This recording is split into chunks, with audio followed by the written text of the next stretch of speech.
Ciao ragazzi, nuovo arrivo, nuovo unboxing in Brasile.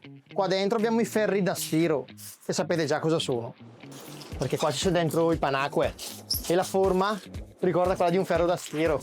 Allora li chiamano i ferri da stiro, un po' costosi. Allora, questo è fuori di testa, fuori di testa. È il nostro ferro da stiro.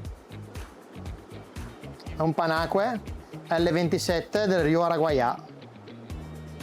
Bellissimo. Carattere? Buono, pacifico. Questo è pacifico, territoriale fra di loro, mangia il legno, quindi ci vuole una bella mangrovia in acquario.